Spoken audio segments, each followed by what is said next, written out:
Скажем, мақсад я ҷоя надидем тун.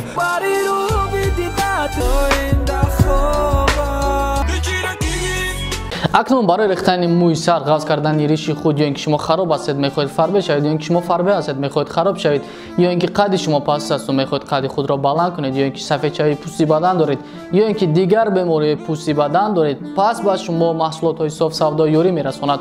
Барои дастрас кардан ба рақамҳои дар рӯи экран буда муроҷиат кунед. Доставка дар шаҳри Москва ва Санкт-Петербург муддати 24 соат ва барои дигар шаҳрҳо бошад доставка 3 рӯз. Аз номи канали мо гап занед, ба шумо тахфиф карда мешавад.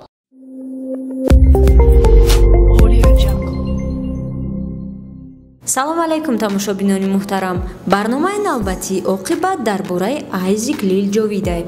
Айзек Лил Ҷовид ё ин ки Сатторов Азиз 12 апрели соли 1995 таваллуд шудааст. репа соли 2013 саркадай. Якм трекша соли 2013 хонда буд ки дарди ман ном дошт. трекаш дар студияи Мастер Азия запис шидагӣ буд.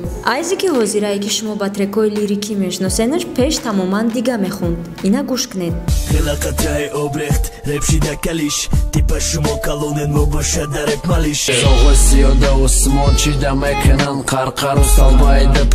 вақтҳои пеш Айзек қатъи бачаҳои Тристаун ва FB бисёртар андер мехондану олдскулода дис мезаданд. баъд оҳиста оҳиста ҳамун хел лирикада рафт.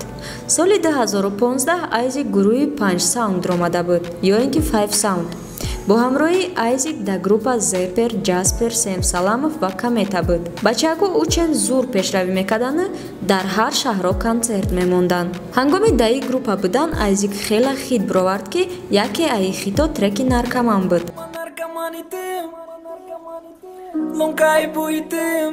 Ты хози касе да ушиқи меги у болой мада боша ма наркомани тим надоди до заман лункай буи тим ты мамасита ранги ты сита леки дигара нигоҳат теғи чанғама дароҳат. баъд аз ҳамин трек Айзек хела дар центри вниманияи мухлисои реп буд ва на танҳо мухлисои реп. треки Наркоманаш ай ҳар кунҷ шунида мешид. баъд соли 2017 гурӯҳи 5 Sound барҳам хӯрд. бачаҳо мегуфтанд ки сабабаш айпаи зиндагӣ буданшонай. не ки недавна рептиҷаи Зепер интервю гирифт ва Зепер сабаби асосиша гуфт. Да як ҷо мегӯем ки айру як аст группаи 5 Sound распад шид. ва метавонем гуфта именно як аст кияй? ма ки именно гуфта наметавонам, барои ки ҷада уже слишком лични гапу чапу гузаштагия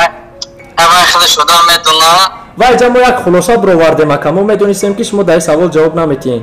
як хулоса бировардем. шумо баъд айвай қатъи Айзек ҳамкорӣ буд, рафтомад буд, қатъи Сем Саламов буд ба фикрам, вале дар байни ҳамёҳо единствени Ҷаспер қатъи дига шумо на рафтомад карден на кажем мақсад як ҷоя надидем тун. может одам Ҷасперай?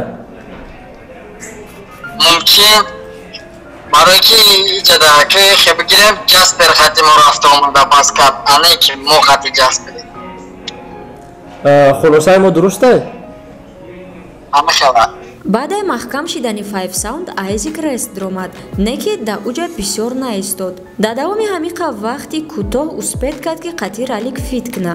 иқасули набудан диқаза сосуи бадан дарёвури арусу будан бари рӯби дидат биё хандидам мара хушбахтарин нутам ду бадирус бутуни кумара фарамон бай гапт бики амара бичира кигириф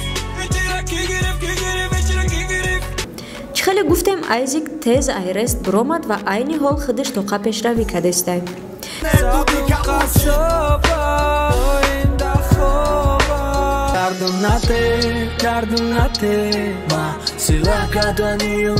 барои лайк мондан ҳар ҳафта 1500 сомонӣ дар сайти рептиҷей ба 5 нафаре ки дар як ҳафта аз ҳама бисёр лайк мемона дода мешавад. ба ҷои якум 500 сомонӣ, ба ҷои дуюм 400 сомонӣ, ба ҷои сеюм 300 сомонӣ, ба ҷои чорум 200 сомонӣ ва ба ҷои панҷум 100 сомонӣ. лайкҳоро бояд дар сайти рептиҷей гузоред, яъне дар сайти рептиҷей худро регистратсия мекунед ва ба трекҳои дар сайти рептиҷей буда лайк мегузоред.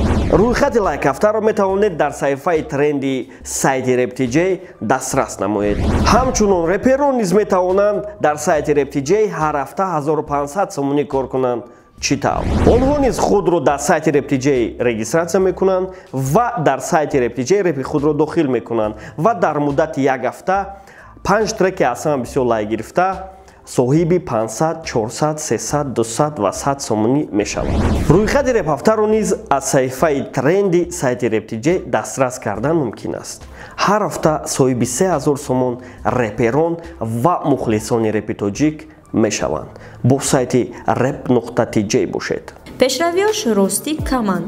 шояд аз сабаби ӯе ки оиладор ва соҳиби 2 фарзандае вақташ бисёртар ба оилааш сарф мешавад. хулас ин буд каме маълумоте ки мо дар бораи Айзек ёфтем ва пешкаши шумо кардем. бо ҳамин барномаи имрӯзаи оқибат ба итмом расид.